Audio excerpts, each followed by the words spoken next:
দীর্ঘ জল্পনার অবসান ঘটিয়ে অবশেষে বিজেপির সভাপতি নির্বাচিত হলেন পীরবর্ষিয়ার নেতা শ্রমিক ভট্টাচার্য।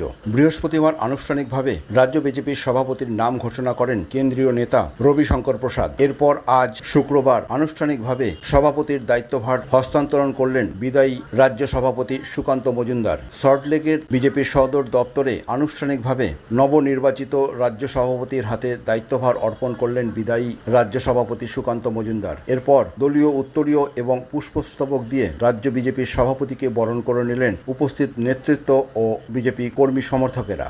যারা পুরনো তারা মনে রাখবেন, নতুন মানুষ পার্টিতে না এলে পার্টি বাড়বে না। সমাজের সর্বস্তরের মানুষের প্রয়োজন আছে। কুমোরটুলি থেকে অর্ডার দিয়ে আমরা মানুষ তৈরি করে নিয়ে আসতে পারবো না।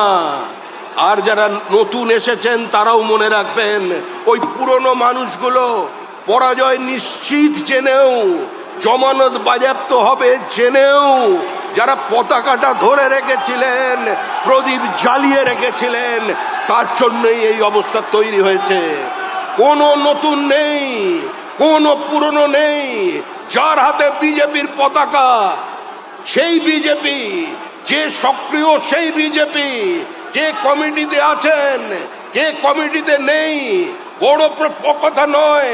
আপনার পাড়ায় আপনি প্রাসঙ্গিক কিনা, আপনার বুথে আপনি উপস্থিত কিনা, মানুষ আপনাকে চেনে কিনা, আপনার এলাকার মানুষ আপনাকে বিজেপি বলে পরিচয় দেয় কিনা, আজকে সেটাই বড় প্রধান প্রশ্ন। বিজেপির কর্মী মার খাবে, মরে যাবে, কিন্তু দীর্ঘদিন একতরফা আক্রমণ চলবে না। দীর্ঘদিন একতরফা আক্রমণ চলবে না। গান্ধীজি শান্তির কথা বলেছিলেন, অহিংসার কথা বলেছিলেন, হাতে কিন্তু গীতা ছিল। আর গীতায় বলা আছে যে সর্বধর্ম পরিত্যাজ্যং মামেকং শরণং মুষি অহং তং সর্ব পাপেভ্যো মোক্ষয়িষ্যামি মা শুচ। সমস্ত ভুলে যাও, এখন যুদ্ধ করো। প্রয়োজনে যুদ্ধ হবে। যে ভাষা তৃণমূল কংগ্রেস বোঝে সেই ভাষায় উত্তর হবে। বিজেপির মতো করে ক্ষমতায় এসছে সারা দেশে। এই বাংলায় পরিবর্তন নয়, এই বাংলায় বিসর্জন হবে, বিসর্জন। 26-এর নির্বাচন তৃণমূলের বিসর্জন। এই বিসর্জনের জন্য সংঘবদ্ধ হন।